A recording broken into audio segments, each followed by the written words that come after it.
নমস্কার, সবাই কেমন আছেন? কৃষ্ণা রান্নাঘরে স্বাগত।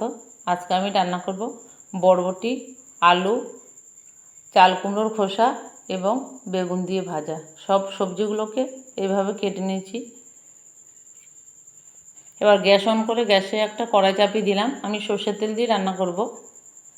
তেলটা দেখুন গরম হয়ে গেছে। আমি একটু ইলিশ মাছের মাথা দিয়ে রান্না করব।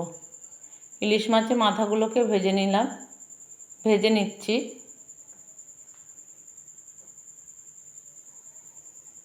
ভাজা হয়ে গেছে মাথাগুলো তুলে নিলাম। এবার ওই মাছ ভাজার কড়াইতে আমি রান্নাটা করব। আর একটু তেল দিয়ে দিলাম। এবার বড় থেকে একটা পেঁয়াজ কুচি দিয়ে দিলাম। পেঁয়াজ কুচিটা একটু নেড়ে চেড়ে একটু কালার আসলে আমি এবার কুচি রাখা আলুগুলো আগে দিলাম। আলুগুলোকে একটু গ্যাসের ফ্লেমটাকে একটু ফুল ফ্লেমে রেখেছি। দেখুন আলুগুলো নেড়ে চেড়ে মাঝখানে মাছের তেলটা দিয়ে দিলাম।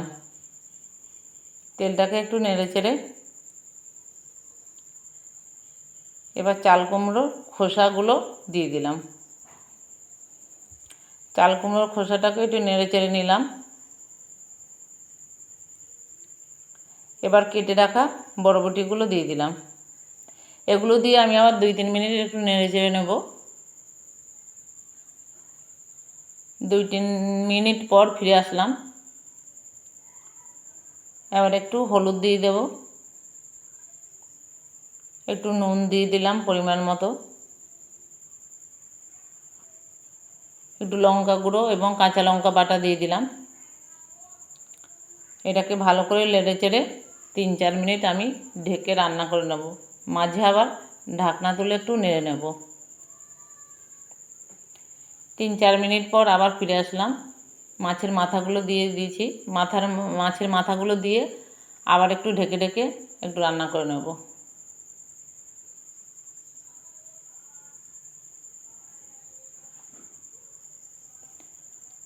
ঢাকনাটা আবার তুলে নিলাম।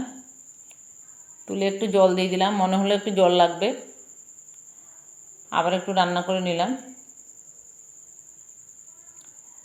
একটু নেড়ে চেড়ে নিলাম এবং কেটে রাখা এবার বেগুনগুলো দিলাম। বেগুনগুলো পরে দিলাম, আগে যদি দিতাম তাহলে বেগুনগুলো বেশি সেদ্ধ হয়ে যেত, সেই জন্য ওগুলো হাফ সেদ্ধ হওয়ার পর বেগুনটা দিলাম। বেগুনগুলোকে আবার নেড়ে চেড়ে আর ঢাকা দেবো না, এবার নেড়ে চেড়ে রান্না করে নেব।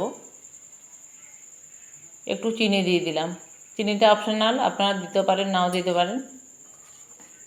চিনি দিলে তরকারির স্বাদ অনেক বেশি আসে। এবার নেড়ে চেড়ে ভালো করে রান্না করে নিলাম। এই দেখুন রান্নাটা কত সুন্দর হয়েছে। এই রান্নাটা রান্না করতে প্রায় 20-25 মিনিট সময় লেগেছে। আমার অনেকটা সবজি ছিল আজকে। এবার নামিয়ে নিলাম। দেখুন কালারটা কত সুন্দর হয়েছে, খেতেও ভীষণ ভালো হয়েছিল। আপনারা এইভাবে রান্না করে দেখবেন, আশা করি ভীষণ ভালো লাগবে। ভালো লাগলে ফেসবুক থেকে দেখলে একটা লাইক করবেন, কমেন্ট করবেন এবং শেয়ার করে দেবেন। আর ইউটিউব থেকে দেখলে আমার ইউটিউব চ্যানেলের নাম কৃষ্ণা রান্নাঘর, ইউটিউব চ্যানেলটিকে সাবস্ক্রাইব করে দেবেন। তাহলে আপনাদের কাছে আমার রান্নাগুলো সব পৌঁছে যাবে। আপনারা সবাই ভালো থাকবেন, সুস্থ থাকবেন, সাবধানে থাকবেন। আমার ভিডিওটা দেখার জন্য অনেক অনেক ধন্যবাদ।